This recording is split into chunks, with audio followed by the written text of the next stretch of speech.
La Ilustración fue un movimiento intelectual desarrollado en Europa occidental en el siglo XVIII.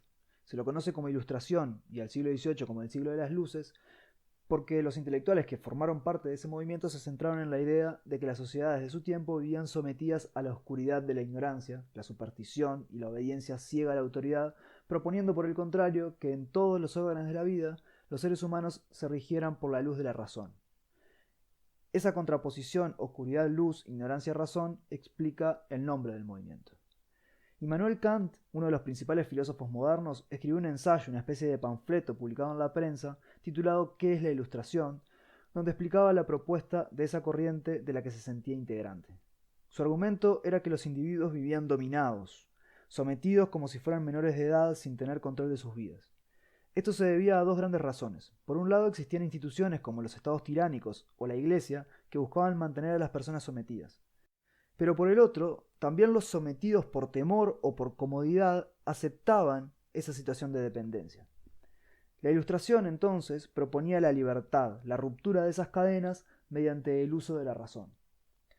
Algo muy similar a esto sostenían los editores de la Enciclopedia, una obra que buscó en Francia reunir el conocimiento humano sobre las materias más diversas para llevar justamente la luz de la razón, de la verdad, a sus lectores. Diderot escribió en sus páginas que un individuo que renunciaba al uso de la razón renunciaba a su cualidad de ser humano, pues la razón es lo que diferencia a los humanos de los animales y los hace libres. Para los autores de la Ilustración, la razón es un valor universal, abstracto, absoluto. Mediante el uso de la razón, de la reflexión, se puede alcanzar una verdad absoluta sobre todos los asuntos del mundo. Este es uno de los rasgos comunes que comparten todos los filósofos de la Ilustración, o también llamados ilustrados. Como habrán notado de lo dicho antes, las ideas de los pensadores de la Ilustración no eran meramente especulativas, sino que debían guiar y llevar a transformaciones sociales concretas. Su pensamiento entonces estaba orientado a la acción, comprometido con la transformación social. Otro rasgo importante a tener en cuenta es que se trató de un movimiento surgido entre las élites educadas, mayoritariamente nobles y burgueses, pero que con el tiempo fue incluyendo a otros sectores de la sociedad, especialmente sectores medios que incluían a profesores, abogados, periodistas y otros profesionales. Las ideas de la Ilustración fueron difundidas entonces entre sectores más amplios gracias a la imprenta y a la prensa escrita, pero sobre todo al surgimiento de nuevos espacios de sociabilidad en los que se discutían esas ideas, como los salones donde se daba lectura de las obras del momento o los cafés. En relación a estas últimas dos ideas es necesario detenernos en la figura de Voltaire, ese ilustrado francés cuyas ideas no fueron en realidad muy originales, pero que es un claro ejemplo de intelectual comprometido con la transformación social, dado que dedicó su vida a luchar en pos de la libertad religiosa y los derechos a un juicio justo, y a su vez popularizó en un lenguaje más accesible las ideas de otros autores. Uno de los rasgos del pensamiento de la Ilustración que más nos interesan es su propuesta de transformación política. En este punto todos los ilustrados comparten algo: el rechazo a la tiranía, al gobierno por capricho, arbitrario, para beneficio del gobernante y no el bien común de los ciudadanos. Si bien los autores que trataremos tienen esto en común, tienen diferencias en muchos otros aspectos. Comencemos por Locke, un ilustrado inglés de origen burgués cuya obra estuvo destinada a justificar los cambios políticos de la Inglaterra de su tiempo, en la que una revolución limitó el poder de los reyes e instauró una monarquía parlamentaria.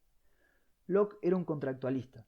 Esto quiere decir que sostenía que en algún momento indeterminado de la historia humana, la historia primitiva de los hombres, esas personas habían vivido en un estado de naturaleza, sin leyes y sin gobierno, donde disfrutaban de sus derechos naturales.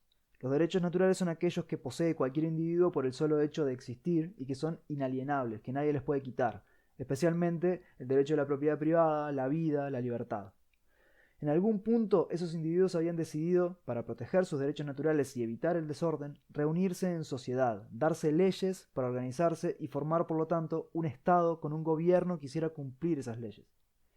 A esa decisión voluntaria, donde los individuos cedieron al Estado parte de sus derechos para protegerlos de mejor manera, se le llama contrato social.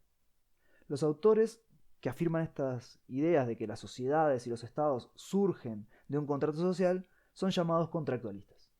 Pero Locke sostiene que existen casos en que los gobernantes no obedecen el mandato que el contrato social les ha impuesto, o sea, el de proteger los derechos naturales, convirtiéndose entonces en tiránicos. Ante una tiranía, Para Locke, el pueblo tiene el derecho a la resistencia o derecho a la rebelión, pudiendo cambiar el gobierno por otro de forma drástica, violenta, y por lo tanto reconstituir el contrato social.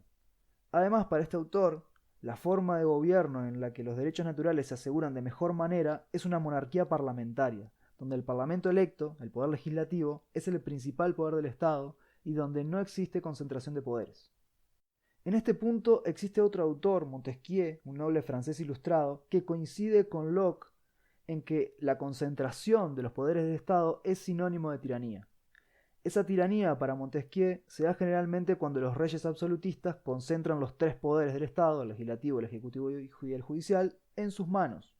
Pero también puede darse en otras formas de gobierno si esos poderes se concentran. Incluso Montesquieu afirma que puede existir una tiranía del pueblo.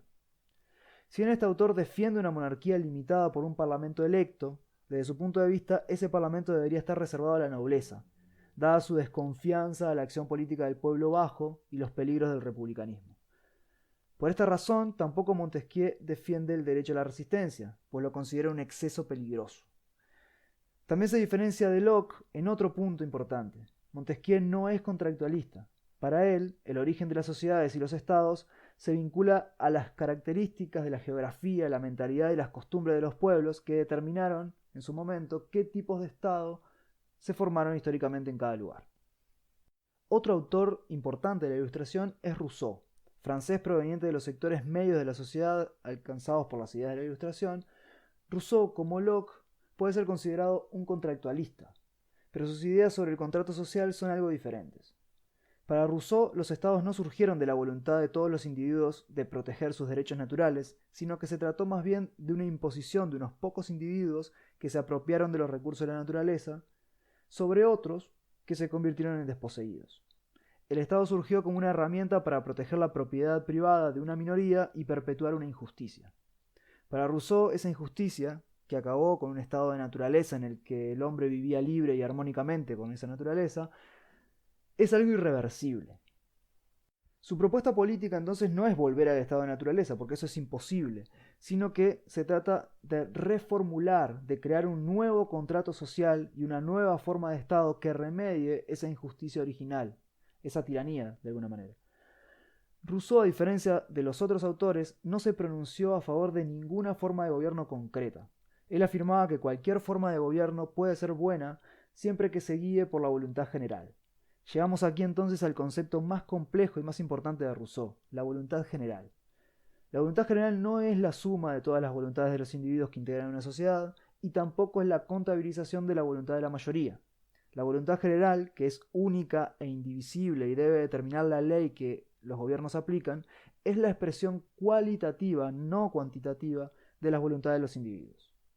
Si fuera posible eliminar en las personas todos los factores que condicionan sus decisiones, como sus preferencias religiosas, sus intereses económicos, su sexo, sus amistades, sus vínculos familiares, entre otros muchos, y entonces fuera posible que sus decisiones estuvieran orientadas racionalmente hacia la búsqueda del bien común, del bien de toda la comunidad, entonces resolverían lo mismo.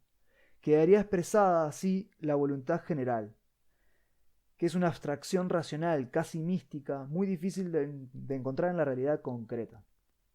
Por su defensa de la voluntad general, los seguidores de Rousseau le atribuyeron una defensa de la república como forma ideal de gobierno, en contra de la monarquía, pero eso nunca fue dicho explícitamente por Rousseau. Los autores aquí mencionados, Locke, Montesquieu, Voltaire y Rousseau, fueron, en el siglo XIX, los referentes teóricos del liberalismo político y del republicanismo. En otra instancia profundizaremos en otros autores, entre ellos en Adam Smith, padre del liberalismo económico.